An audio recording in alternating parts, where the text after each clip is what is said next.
Hello, आइए हम बढ़ते हैं अब नेक्स्ट वीडियो में एक्सरसाइज 10.3। अगर आपने प्रीवियस लेक्चर नहीं देखा है 10.2 तो मेरे यूट्यूब चैनल पर अवेलेबल है, आप वहाँ जाकर देख सकते हैं।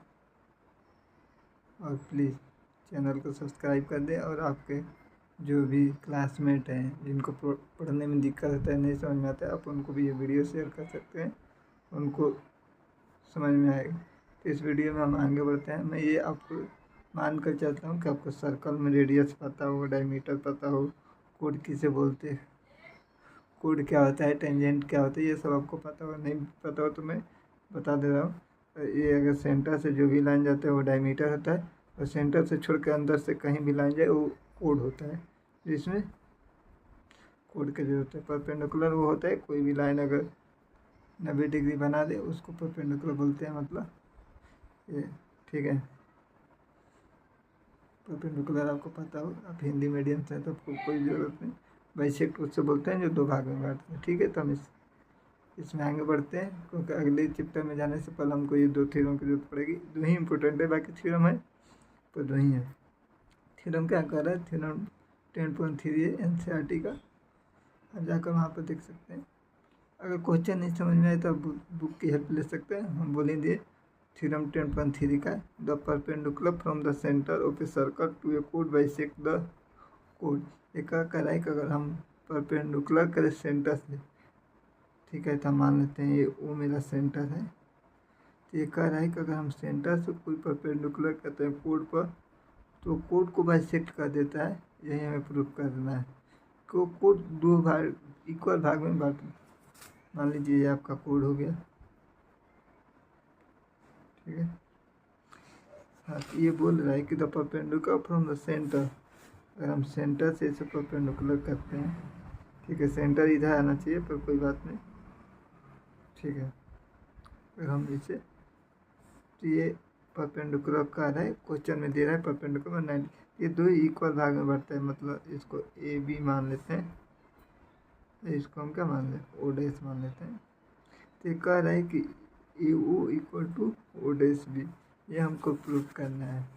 यही करके परपेंडिकुलर करते हैं तो वो कोड को बाइसेक्ट करता है, दो इक्वल भाग में बढ़ता है। तो ये और ये इक्वल है, हमें प्रूफ करना है, दिया नहीं है, हमें प्रूफ करना है, ठीक है। तो हमें गिवन में क्या क्या दिया है, गिवन में क्या क्या दिया है कि ये 90 डिग्री है, ठीक है। गिवन में है कि ए बी, गिवन नहीं है, हम मान लेते हैं, लेट मान लेते हैं, ठीक है, लेट कर लेते हैं, गिवन नहीं मानते हैं, लेट मानते हैं। लेट ए बी एक कोड, क्योंकि वो कोड तो ए बी नाम नहीं दिया, हमने कोड बनाया ना, तो A B is a code,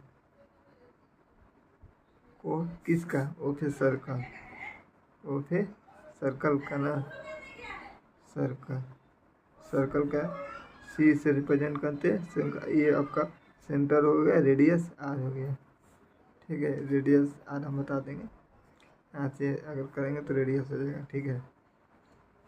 तो we have to prove, we have to prove, हमें प्रूव क्या करना है, A B A O equal to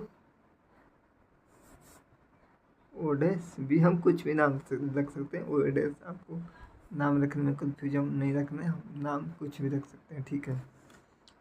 तो हमें अगर देखो, हमें ये ट्रायंगल अगर नहीं पढ़े तो ट्रायंगल का है कॉन्ग्रुएंट।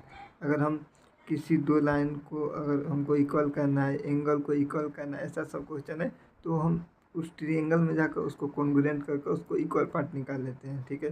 कॉन्ग्रुएंसी में ही होता है, congruent part of congruence triangle, CPCT by होता है। अगर हम दो ट्रायंगल को कॉन्ग्रुएंट कर देते हैं तो उसमें से हम कुछ भी निकाल सकते हैं, एंगल निकाल सकते हैं उसका, जैसे ये लेंथ है ये वो ऐसे निकाल सकते हैं। तो हम इसको ट्रायंगल में कंस्ट्रक्ट करते हैं, तो इसको मिलाएंगे, ठीक है। तो ये मेरा आर हो गया रेडियस, ये मेरा आर है, जैसे हम बोल दिए, आपको रेडियस तो पता ही होगा क्या होता है,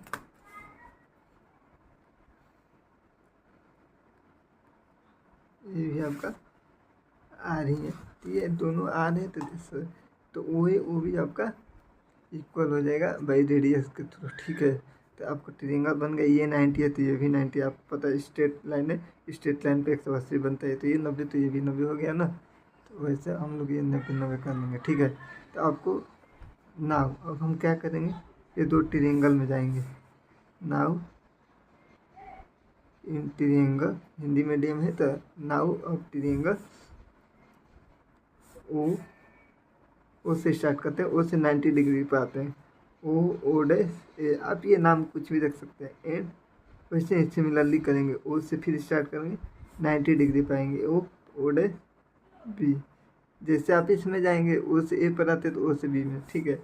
ऐसे इक्वल लेने में इजी रहता है, आपको कन्फ्यूजन नहीं होता है, बाकी कुछ नहीं है ऐसा रूल, ठीक है। तो अब इस ट्रायंगल में आएंगे तो अब ये क्या है, ओ ए बराबर ओ बी, वही बराबर ओ बी। यहाँ पर कन्फ्यूजन मत होइएगा, ये ओ डैश है, ठीक है। अब इसको कन्फ्यूजन हो जाते हैं तो सी डी कुछ भी नाम रख दीजिएगा, ठीक है। ये ओ डैश है, ये ओ है, तो ओ ए बराबर ओ बी। ये क्या है, रेडियस है, रेडियस ऑफ सर्कल है, ठीक है। इसलिए रेडियस हमेशा इक्वल नहीं होता। अब देखिए ये 90 है, ये 90 है, तो ये एंगल आपको इक्वल मिलेगा। O dash B equal to angle O dash, हमको यहाँ पे ए होगा बी, ठीक है। क्योंकि एंगल है 90 डिग्री, एंगल सा ये आपका 90 का सिंबल है, 90 डिग्री, ठीक है। या 90 लिख ही सकते हैं, 90 डिग्री या राइट एंगल बोल सकते हैं, ठीक है। दो निकल गया, एक और निकालना है, तो एक हम लोग का क्या निकालना होगा, हाँ एक ये निकाल सकते हैं, ओ डैश ओ डैश दोनों में है, तो ये आपका कॉमन हो जाएगा। ओ डैश आपको किसी भी हाल में 3 कॉन्ग्रुएंट आपको करना है तो 3 निकालना पड़ता है, ठीक है। तो ये आपका कॉमन हो जाएगा, ठीक है, कॉमन हो गया। तो हमको क्या मिला, 2 साइड मिला, एक एंगल मिला, ठीक है। तो भाई 2 साइड मिला, तो साइड एंगल, साइड या फ्रॉम लिख सकते हैं, from side angle, side congruency से, कॉन्ग्रुएंसी से, या बाई भी लगा सकते हैं, या फ्रॉम, ठीक है। आपको ये फ्रॉम है, मैं बोल दे रहा हूँ ये फ्रॉम है, ठीक है। From side angle, side congruency से, ये दोनों ट्रायंगल कॉन्ग्रुएंट हो गया। ट्रायंगल ओ डैश ए कॉन्ग्रुएंट का ये आपका सिंबल होता है, ये आपका सिमिलरली का सिंगल होता है, इक्वल के साथ लग जाए तो कॉन्ग्रुएंट हो जाता है, ठीक है। ओ डैश बी, हाँ तो अब इसीलिए हम कॉन्ग्रुएंट करते हैं कि इसमें तो हम कुछ भी पार्ट निकाल, आपको लग रहा है हम ये कॉन्ग्रुएंट कैसे सॉल्व करें, तो आपको जब भी ऐसा क्वेश्चन है कि निकालना हो तो आप कॉन्ग्रुएंट कर लीजिएगा। कॉन्ग्रुएंट करने के बाद आप इसमें से निकाल सकते हैं कुछ भी, तो हमें कुछ भी नहीं निकालना, हमको ज़रूरत है ए ओ डैश का, यहाँ से निकाल सकते हैं ए ओ डैश, ए से ओ पाएंगे हमने, ठीक है। हमें ए ओ डैश निकालना है, ए से ओ पाते हैं, ए से ओ डैश पाते हैं, ए ओ डैश या ओ डैश से हम कुछ भी लिख सकते हैं, आपको इतना तो पता ही होगा कि हम नेम कुछ भी लिख सकते हैं, ए ओ डैश ओ कैसे भी घुमा कर लिख सकते हैं, तो नाम वही होगा, ठीक है। यहाँ पर एंगल में ध्यान दीजिएगा, एंगल हमेशा सेंटर में होता है, इसको आप चेंज कर सकते हैं पर एंगल हमेशा सेंटर में ही रहता है, जिसको हम रिप्रेजेंट करते हैं। जैसे हम ओ डैश एंगल को रिप्रेजेंट करें तो ओ डैश हमेशा सेंटर में होगा, आप ये यहाँ पर लिख सकते हैं, ये ओ यहाँ पर लिख सकते हैं, पर आपका ये ओ डैश हमेशा सेंटर में ही रहेगा, ये आपको ध्यान दीजिएगा, ठीक है। आपको अच्छा ये वीडियो कट रहा था, ध्यान नहीं दिया एक, ठीक है। अब ठीक है, हाँ तो अगर नहीं दिखा होगा तो हम बता दे रहे हैं। यहाँ से हमने निकाला, हमें ये ज़रूरत थी, ये यहाँ से हमें ज़रूरत थी ए ओ डैश की, ओ डैश बी डैश, हमें ये प्रूफ करना है तो वहीं हम निकालेंगे ए ओ डैश, और यहाँ से equal to B O dash, क्या है ओ डैश बी है, तो ओ डैश बी निकाल लेंगे, ओ डैश बी लिख लेंगे, अभी ओ डैश दोनों एक ही होते हैं, हम रिपीट भी करें, तो ये निकलता है तो भाई CPCT इसको अगर आपको नहीं पता है तो हम इसका फुल फॉर्म लिख देते हैं। CPCT का फुल फॉर्म होता है, C से होता है कॉन्ग्रुएंस, P से होता है पार्ट, C से होता है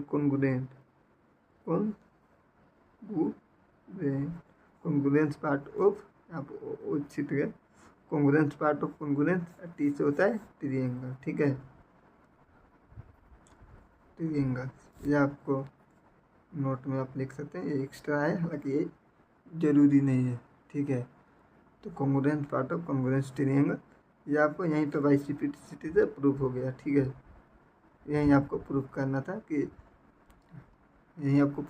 कि हम कोई भी अगर सेंटर से हम 90 डिग्री बनाए तो ये 2 भाग में बांटता है, ठीक है, 2 भाग में बांट देता है। अब अगला आपको एक थ्योरम है कि इसमें हम लोग क्या प्रूफ किए कि अगर हम कोई भी अगर सेंटर कोड पर डालते हैं सेंटर से तो 2 भाग में इक्वल हो जाता है। ये तो अगला थ्योरम ये है कि अगर हम कोड 2 भाग में है, सेंटर से अगर कोई भी लाइन आता है और उसे कोड को 2 भाग में बांट देता है तो आपको प्रूफ करना है कि वो 90 डिग्री एंगल बनाता है, जिसमें यह है कि 90 डिग्री एंगल बनाते हुए कोड पर आता है तो वो 2 भाग में बांट देता है। अगला में उल्टा है, वो 2 भाग में बांट देता है तो आपको प्रूफ करिए कि वो 90 डिग्री है। तो ये आपको अभी नहीं समझ में आ रहा है तो कोई बात नहीं, वो नेक्स्ट वीडियो आएगा ना, उसमें ये थ्योरम है तो उसमें हम लोग देखेंगे, हालांकि ये प्रूफ हो गया, ठीक है। तो अगला वीडियो में आपको मिलता है। अगर वीडियो अच्छा लगे तो कमेंट में बताइएगा, जहाँ नहीं समझ में आए वो भी आपको कमेंट में हमको सजेस्ट कर सकते हैं, हम उस पर वीडियो बना देंगे। और आपको ये समझ में आया या नहीं आया, आप चलिए मिलते हैं नेक्स्ट वीडियो में। समझ में आया ही है, इतना ईजी से बताएं, ठीक है। एक बार कमेंट कर दीजिएगा, वीडियो लगे अच्छा लगे तो सब्सक्राइब कर दीजिएगा, चैनल को लाइक करिएगा, ठीक है। Thank you.